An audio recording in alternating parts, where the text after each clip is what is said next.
Hi, good morning. This is Fred Henning from Out of Box Wealth. Hope you're having a blessed day and you and your family are doing well.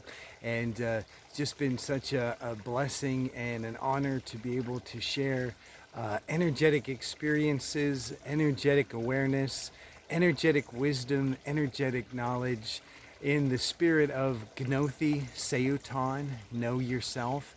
And in the process of knowing ourselves, it just amazes me every time I think about it, how thorough the concept of knowing yourself is for helping ourselves to be able to recognize our authentic self, recognize who we truly are, and to be on a path of enlightenment, a path of ascension, a path of moving in the direction of our own best good, our own highest expression, our own highest experience, and of being a radiator of energy that influences those around us to have their own highest experience, their own authentic self, and their own highest good. And it's so powerful, and it's such a wonderful journey. It's the amazing thing about life. It's the amazing understanding of life without any of the twisted or manipulated ideas of spirituality, without any of the any of the religion that has become socialized by government entities for the purpose of building armies or building workforces. When we get back to the true essence of the masters, whatever tradition it is that you follow, it's very, very helpful for all of us to return to the roots, to get back to the place to where those traditions started from. When it comes to Christianity, to get back to the true teachings of Yeshua and those who truly were living around him, not the ones that are portrayed by, again, the socialized, governmental influenced version that was handed down to us in modern day, but to truly return to who the people were who truly spoke the words. And if you simply have that desire and that is what you search for, that is what you'll find. I find that there's even some amazing things that you can find out about the original Hindu tradition, and that you have to go back before that tradition fell into the hands of the rulers and was again twisted and corrupted into a version that again benefited the rulers, not the people. The same thing is with Buddhism. And I'm sure other traditions. I certainly don't claim to have studied them all.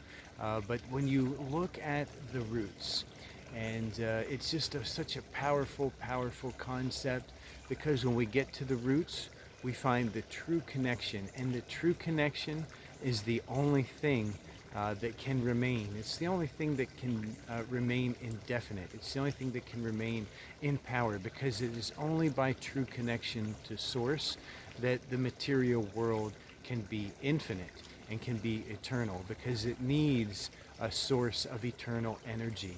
And that source is in fact out there.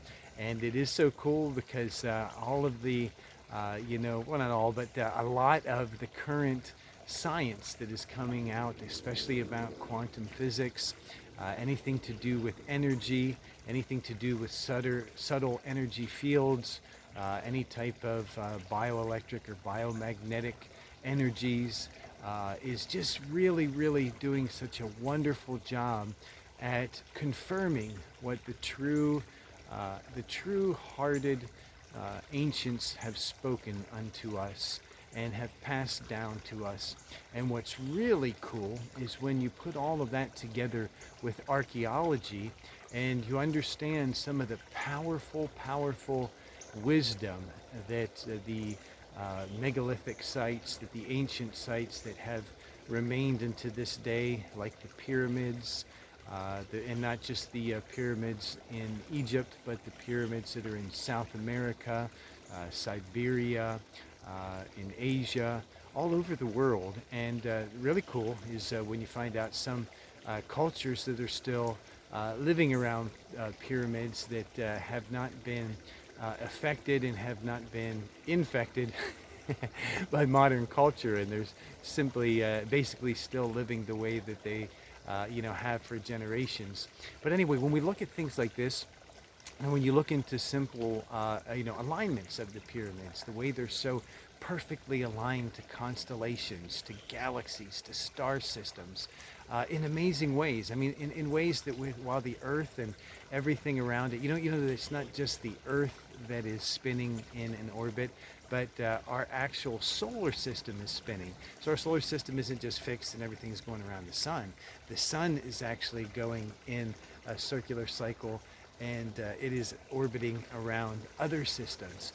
And when you think about just all of these things spinning and moving, the swirl and the twist and the turn of reality and of life, it's amazing, and it's incredible. And when you see all of that, it's just so obvious that there's a loving, benevolent, intelligent, kind mind that is behind it.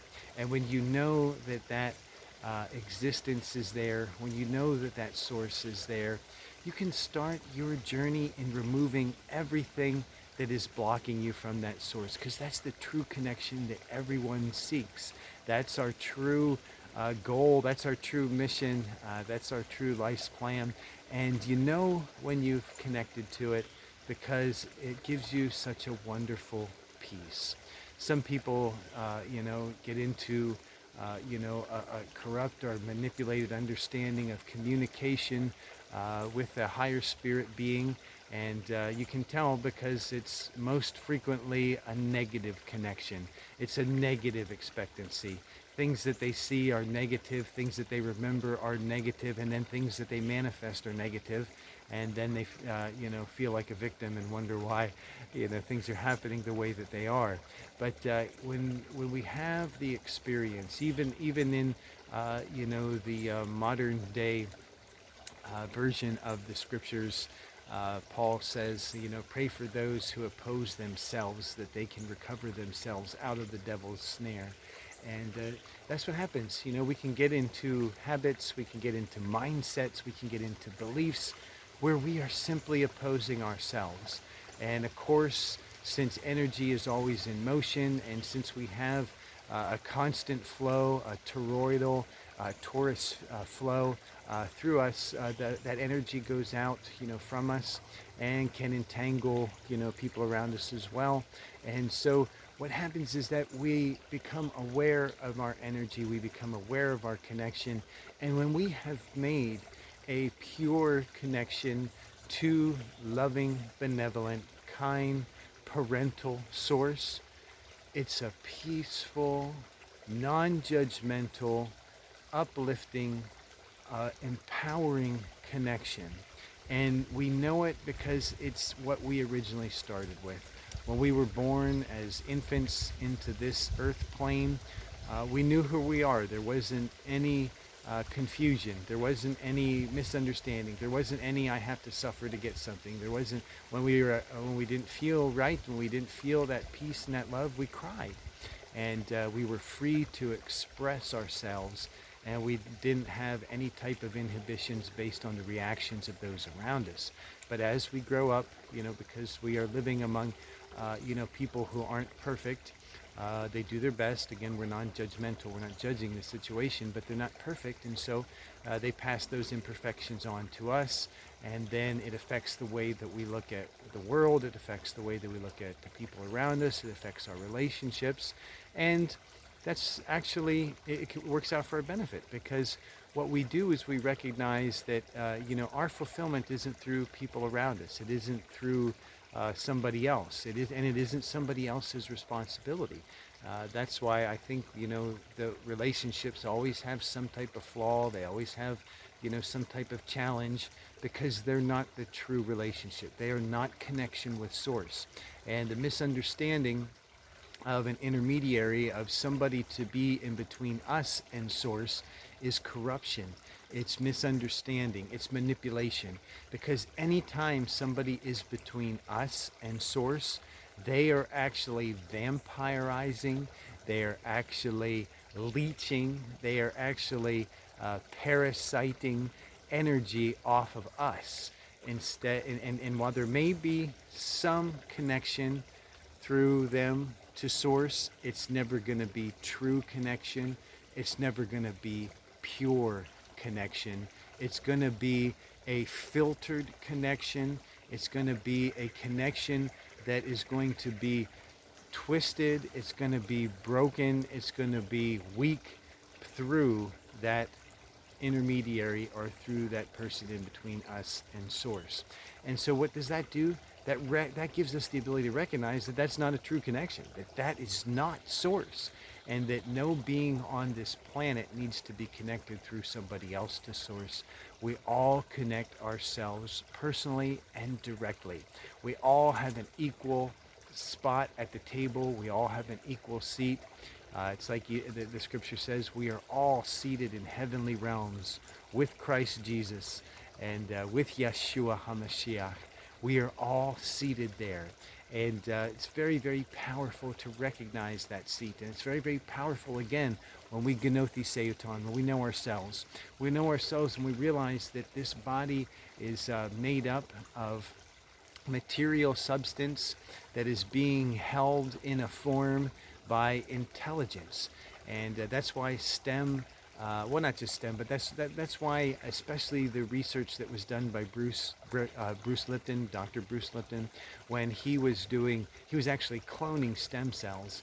And by studying the cell, he recognized that the information that was holding the cell together was not coming from inside the cell. In other words, the cell doesn't have a point from inside it where the directions to tell it what to do and tell it what to be are coming from. That information comes from outside. And so what does that mean? That means that, we're not inside this body expressing ourselves through the body to the world. We are actually truly outside. We are sitting in a spiritual place, in a spiritual hierarchy, where we are in charge of ourselves, and we are projecting our own soul. We are projecting our own spirit through this body. And so, and why? So we can experience the earth realm. So we can learn the difference between right and wrong. So we can see how our mistakes affect, and so we can understand cause and effect. And when we have that understanding, then we can move on and we can be in charge of more, because we aren't going to make the same type of mistakes. We're going to recognize truly the type of harm that we can cause through our mistakes. And when we see the results of that harm, when we see the destruction, when we see what that harm truly does and how it truly manifests, nobody wants that. Nobody wants to continue in that. Even I would, well, we don't want to get into good and evil, but anyway, I am confident that no one truly wants to cause harm. And so when we have a full understanding and recognition of that, our thoughts are things, and the things that we do have cause and effect, and we can see that effect rippling, like ripples, through the water. Let's see if I can get this right behind me.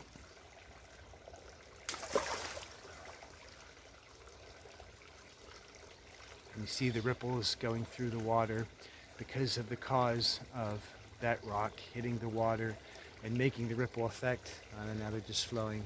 Ooh, powerful to see how they go. But when we recognize that that is what not only our actions, but our thoughts, our words, that's what they do in all of reality. And it's really, really cool that there's not a limit. That the effect of mind, the effect of energy can go on forever. The universe is still expanding. As far as we know, it's still growing. And that's the truth of spirit. Spirit is for expansion, and spirit is truly for growth. And when we recognize that we are connected spiritually, and that we are a spirit, and that we have the ability to make things grow, to cause things to happen, to cause things to be created through our humanity and through our creative power, and that they can expand for infinity. They can expand eternally because we are an eternal being. Then we understand the power of creation. We understand the power of our own life, and it is very, very powerful. It's amazing. And so when we discover that and we have an understanding, sometimes we bump into a couple roadblocks along the way. Sometimes we have things, we have memories that seem to keep us stuck. And there's a lot of different things that we can do. Ho'oponopono, very, very powerful practice. It's where we have a recognition, where we are aware that we are connected to everything that we are manifesting. We have a connection with whatever it is that we are experiencing. And when we see something that is not how we want it, we practice Ho'oponopono to become clear.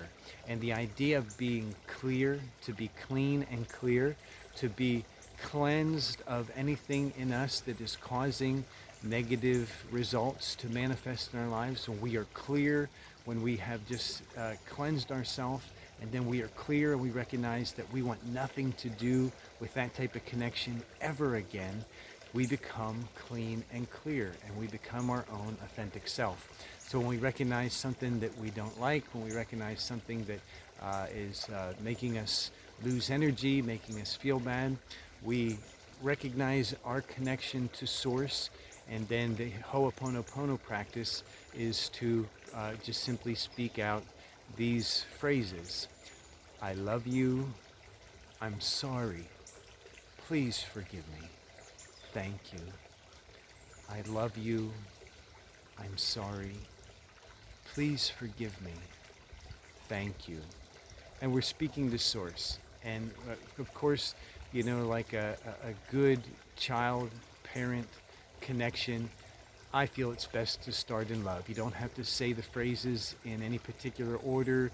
They can be different for everybody. You can do them whatever order that you want, but I like to start with love. I like to connect with Source in love first, and love is comfortable, just wonderful.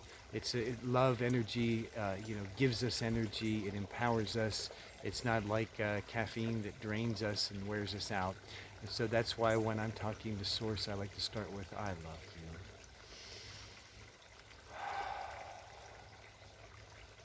I love you.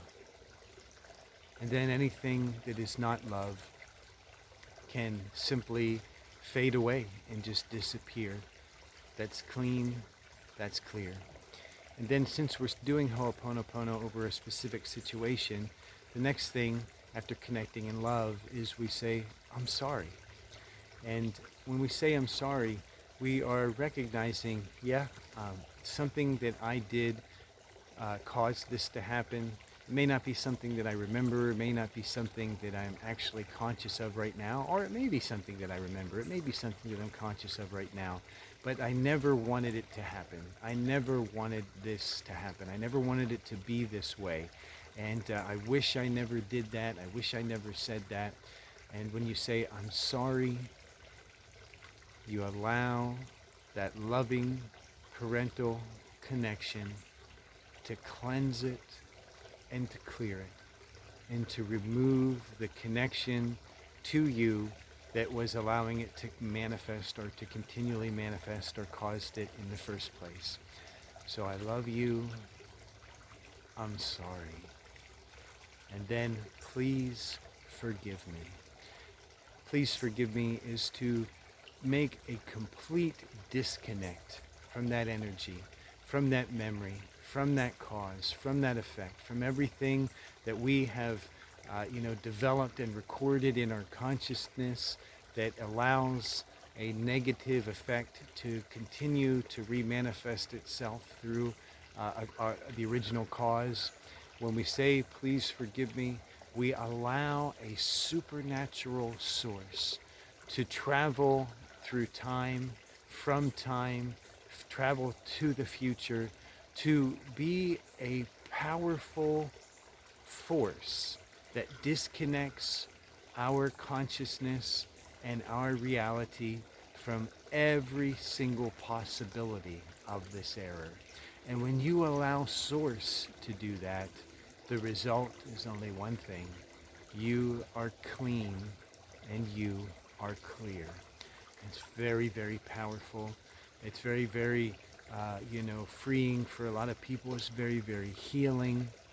And for people who, have don't have a twisted, manipulated idea of forgiveness, a twisted, manipulated idea of, sin or errors or doing things wrong, the socialized governmental understanding that was passed down to control people and to basically make people do whatever a few people wanted them to do, make people march off and go let themselves be sacrificed for, or killed in wars just for something that one person decided or a group of people decided.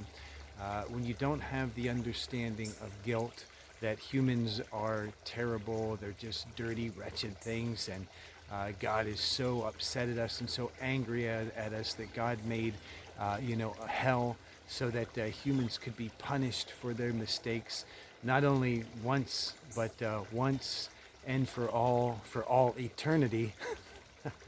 And, what a terrible thought, and just think about how that can ruin people for a whole lifetime. So when you don't have that type of understanding, when you don't have that type of manipulative, just abusive error, that toxic understanding, that, evil hypnosis that was passed down for the purpose of control, and you can just say simply, forgive me, and know that loving, creative, perfect parental source has not only the desire, but the ability to do it. The ability to remove that action, to remove that cause from all of reality for you and everyone who is involved. It is powerful. It's supernatural, and it is available to everyone. So when you understand the completeness of true forgiveness, the restoration of true forgiveness, and the wonderful blessing of true forgiveness, and you can give it to yourself by simply allowing the power of that statement, the command of that statement, please forgive me, to be released into all reality. You can be clean and clear and receive the empowerment that returns to you by being clean and clear and free from any type of connection to something that was leeching, vampirizing, and parasiting your energy. And then the last phrase is thank you. It's gratitude. It's gratitude and faith, knowing that Source can do this for you, knowing that Source is willing to do this for you. And that's so powerful to understand. Our Creator is so loving and so kind, and even desires for us to be, free, even more completely and more quickly than what we imagine. We recently were watching a movie, and I don't know if it's because of copyright, if I can necessarily make name names, even though I do about certain things like the Matrix. But anyway, in this movie, the character was like upset with himself and judging and condemning himself, and he just like gave up and he said, I don't deserve basically anything anymore, and handcuffed himself to the wall. I mean, nobody else was doing it to him. He just took out handcuffs because he was an authority figure, and I somehow had handcuffs on him. But it just was like before his superiors, was condemning himself, judging himself, and he judged himself no longer worthy to be in the position that he was in before, and seemingly no longer worthy to even be in a position to have contact with anyone, and thus threw himself in jail and literally handcuffed himself to the wall. And it's funny, it's funny to see, but a lot of times, we do that to ourselves, and we're taught that, and we're taught that through culture, we're taught that through experience, we're taught that, through our family environment, that, now you don't deserve it. So everything that is good should be taken away from you. And Yeshua gave us just a wonderful, wonderful teaching and it's been manipulated and misunderstood for such a long time. But he said, those that have shall have more, and those that have not, even what they have shall be taken away. And we're like, wait a minute. Hey, how can that's not fair. That's not right. You know, people don't have things. They deserve more. And as a matter of fact, they should have what somebody else has. You know, we should take things from the people who have and give it to the people who don't have. And, again, it's a socialistic understanding. And is socialism there for anybody's best good? No. Socialism is only there for the best good of the people who are in power and who are, in my opinion, laughing at the ignorance of the multitude, who think, that it's right to take from somebody else and give to somebody else. And so then you look at Yeshua's statement and you're like, wait a minute, the guy that has gets more, and the guy that doesn't have, even loses what he has. That's not fair. But the truth is, the person that has recognizes the power and the strength and the manifestation of creative energy, recognizes that the key to having is simply recognizing that source manifests everything, that everything is energetically manifests. And when somebody that recognizes that they do have, that they are a haver, that they are a haver who is having haveness, because they are a haver who is having haveness, therefore they have more, because they understand. They understand the power. They understand that everything is vibration. They understand that everything is energy. And they understand the law of creation. They understand the law of attraction. And through that understanding and true creative force, they have more because they understand. And the have-not, the have-not thinks that they don't have. They think that they don't have, and they're a victim. They think that they don't have because of somebody else. Somebody else did this to me. Somebody else upset me. Somebody else hurt my feelings. Somebody else sinned against me. Somebody else wronged me. And now I'm a victim, and I got to be a victim for the rest of my life. I don't have because of somebody else. Or I have because I'm not meant to have. Or no, I don't have because I'm not meant to have. Or, I was born into this world to not have. Man, did you ever really think about how utterly ridiculous that idea is? Look around us. Look at how abundant nature is. Look at how overly abundant nature is. Nature always produces in abundance. If you look at this oak tree and you look on the other side, you will see such an overwhelming abundance of acorns, not just from, they're not going to fall yet, they're going to fall maybe in a couple of weeks, but when you walk around there, you'll see not only the acorns that fell last year, but for many previous years. There is such an overwhelming abundance just from this one oak tree behind me in the form of acorns. And do you know how many oak trees are in one acorn? Do you know how many acorns are on one oak tree? It's phenomenal. It's amazing. It's overwhelming. You can take an apple and you can cut it up and you can see how many apple seeds are in one apple, but you can't see how many apple trees are in an apple seed because it keeps producing over and over and over again. There is no lack in our earth. There is no lack in our reality, and there never has to be lack ever in your being, ever. It's a lie. It is not the truth. It is something that is imposed hypnotically upon humanity by the few so that they can control you. And Yeshua gives this confirmation right here, where he says that those who have not, even what they have, shall be taken away. Well, I thought they were a have-not. Well, no, they had something, because how could something be taken away if they didn't have anything? Oh, well, the have-not did have something, but because the have-not sees himself as a have-not, sees himself as a victim, and doesn't see the law of creation, the law of attraction, the have-not sees himself as a disconnected victim from source, a rejected, judged, child probably sees themselves like Again, even God doesn't love them or care about them or protect them or do good for them. And so they see themselves as a have-not.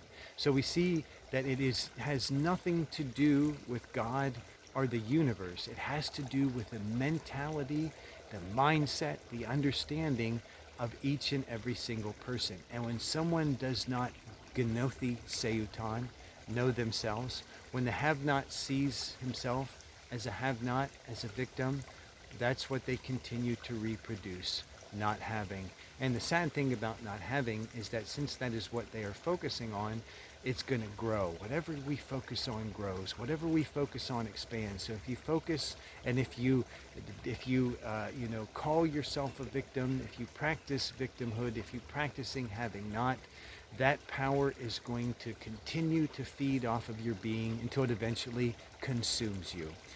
But the haver recognizes, the understand that every single being, that in just about any country alone, I know that in California alone, they've done maybe not the Californians did, but I know that there was a study done, and that California alone has the ability to not only just adequately feed the whole entire planet, but to luxuriously feed the entire plant healthy, just healthy, nutritious, the highest standard of food that we know of. Just one little state as compared to the whole entire planet. There is no lack. We have the resources. Everything is here. All there is abusive, manipulative power of the few that are hypnotizing the many to make them believe that there is lack, to make them believe that there is not enough, to make them believe in shortages, to make them believe in different types of suffering, and maybe even to have a hand in causing sickness, to creating disease, to creating viruses, and then releasing them to the atmosphere. It's an age-old practice to create an enemy, to create a villain, and then to campaign yourself and to preach and minister and to basically proclaim yourself as the savior, to save people from the villain that they in fact created. It's been happening when you look in history, when you look in the true non-denominational historical recordings of people who just simply wrote down facts without trying to push an agenda on anyone, you will find that this method has been practiced since the time of, I don't know, maybe I don't even need to, name names. But anyway, it's a long time, and it's an old practice. It's one of the worst tricks in the book, but one of the most effective. So recognize that you are not a victim. You are not powerless, and that you have the ability to free yourself. Use Ho'oponopono. I love you.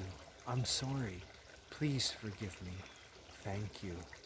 And there's even different variations of that, because there is no just one set way that you can create a clean and clear energy for yourself. There's lots of different practices. There are lots of different systems. A lot of systems call it centering. Being at center. Having a centered connection with Source. Whatever works for you to achieve and ultimately believe in your right to your own authentic self, that owes nothing to anyone, that doesn't have to submit to anyone, that doesn't have to connect through anyone, that doesn't have to serve anyone else in any type of abusive manner, and that you have absolutely every right to live your own highest good as your own authentic self without any limits whatsoever.